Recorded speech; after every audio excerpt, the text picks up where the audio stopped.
Okay, so in addition to the puff pastry, I'm also baking a loaf of bread for the table. Now, this is a quick yeast recipe, a rapid rise yeast. It requires no self-rising flour. Instead of self-rising, like I've done in the past, so it's basically a biscuit type recipe. This one is it's a quick rise, and it is 3.5 cups of either bread flour or all-purpose flour. Okay, and then to that you add 3.5 uh, uh, teaspoons of uh, quick yeast, rapid rise yeast, whatever, and then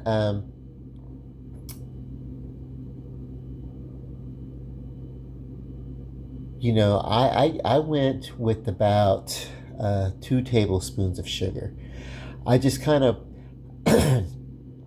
you can kind of eyeball that. The sugar is there to feed the yeast. Um, but this is also something that I'm going to wait probably until tomorrow morning before I bake, and it's early Sunday morning, so all this is going to get used. These doughs that I've done overnight, they're not going to get used until Monday, but they're here to be ready and used. And honestly, the better for it, because what happens when you take a yeast like this is a yeast bread dough, is that you put it in and mix all those dry ingredients together, and then put in about 1.25 cups of really warm water, not hot water, warm water. You want to be able to maybe take a finger and put it into the cup of water, and you want to be able to stand it. You want to be able to endure it, but you do want it to be warm, and that warmth will wake up the yeast when you mix it. You actually don't have to. You don't have to let the yeast come to in the warm water in this particular recipe, although you could. It wouldn't hurt it to do that, but you basically, the warm water, and it's already ready to go. So but anyway, you'll take all those things, mix them up in your mixing bowl, let it sit in a warm part of your kitchen. What I didn't have a warm part in my kitchen. Basically, what I did was I preheated the oven at 350, let it come up to temperature, and then I set it on a stool next to the open door, and that sort of kind of rose the yeast up a little bit. And it takes about 45 minutes to an hour to double in its size, and then you'll turn it out into a loaf pan. Now these Gotham Steel loaf pans, they're pretty large, and I like them. I could have probably doubled this recipe, or I could have put them in a smaller uh, even a loaf pan, but I want there to be room for rise. When I go to bake this, I want this to rise up, and you see what I mean. When I bake it, it's gonna fill. When I do bake it, it's gonna double and fill this up.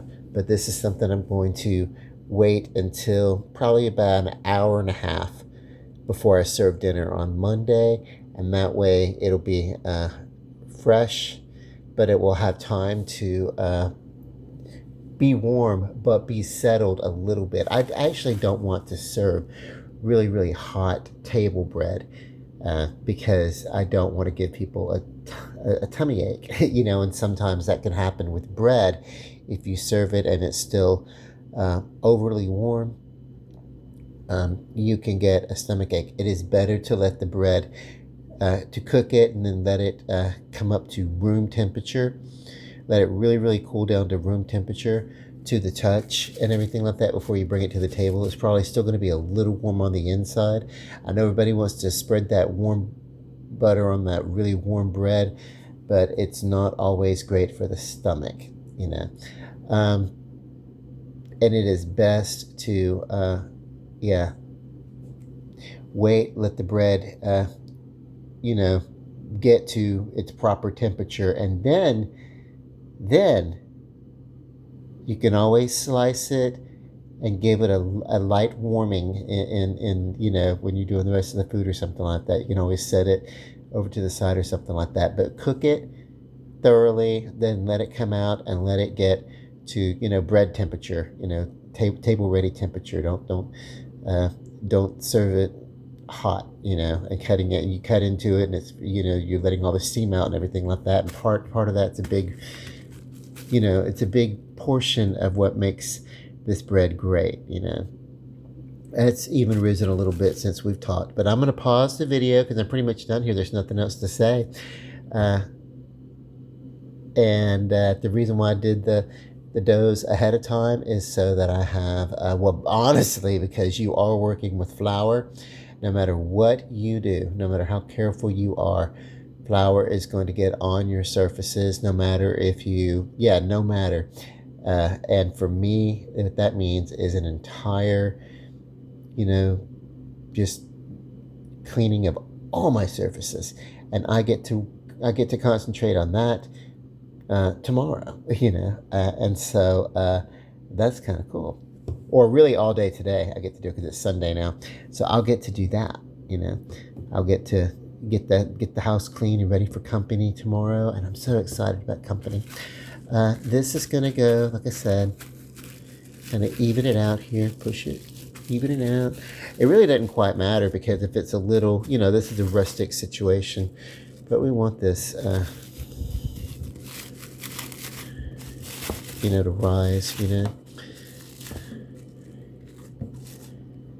Okay, this is going to go into the refrigerator. Love and light.